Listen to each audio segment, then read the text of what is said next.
السلام عليكم ورحمة الله وبركاته. سو دواada walaalayaal haddii aad igu cusub tihiin waxaa idinka codsanayaa inaad subscribe-kii saartaan.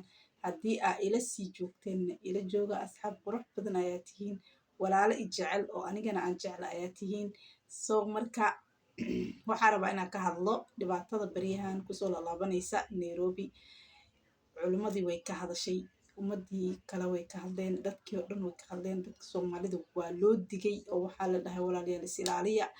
xaaladda sidii hore ma ahan, sidii loo dilayba maamadii iyo saddexdeeda labadeeda gabdhood iyo gabadhii kaleeto afraad. So marka hadda waxaa qofka ugu dambeeyay oo hadda shalay la dhibaateeyay waxaa waaye maxaa la dhahay Rayaan Bajaajna dadka shirqoolay ilaa ay haddeertaan lama sheegin oo waan sugaynaa dadka shirqoolay. gabadha waa la shirqoolay, si xun ayaa loo dilay, laakiin digniintii iyo waanadii dadka la waaniyay xaggee ka aaday aniga waa yaabanahay.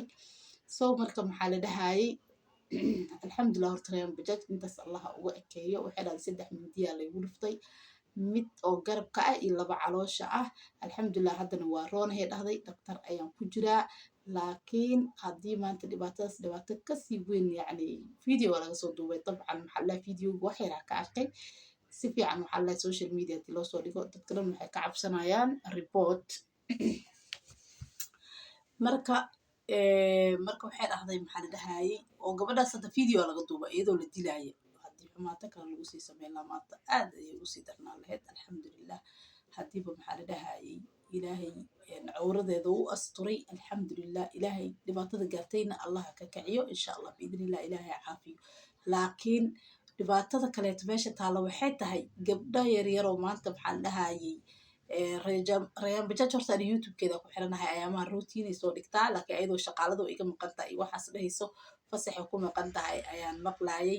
So marka hadda maxaa la dhahayay Samiixa Khaliil maanta qof single ah waaye, ayadana waxay dhahday shaqaale ii joogto ayaantaa cabsiya dareemoyaa.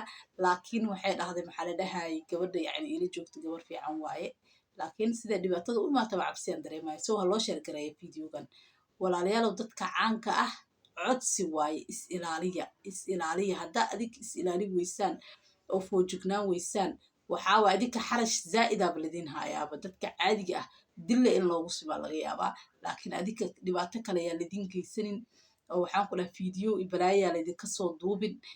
is ilaaliya. shaqaalooyin hadday idin joogaan iska fasaxa, shaqadiina qabsada. gabdho yaryaro waxaa tii single ah soo ciyaal idinma joogaan. maxaa la dhahay Rayaan Bajaaj oo kale maasha allah ciyaal yaryara ku xiriira. saas ay tahayna ha isku tashato.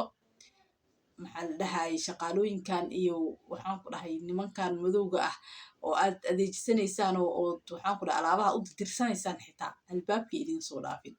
haddii aad wax u dirsataan adeeg barnaamijka usoo baxa wixiina ka qaata, haddii kale maahan adeegiina adinka heer waxaa taagan tihiinba caddaanka xitaa saas uma dhaqmaan. reer Nairobi videogan hala gaarsiiyo sidaa reer Nairobi u dhaqma.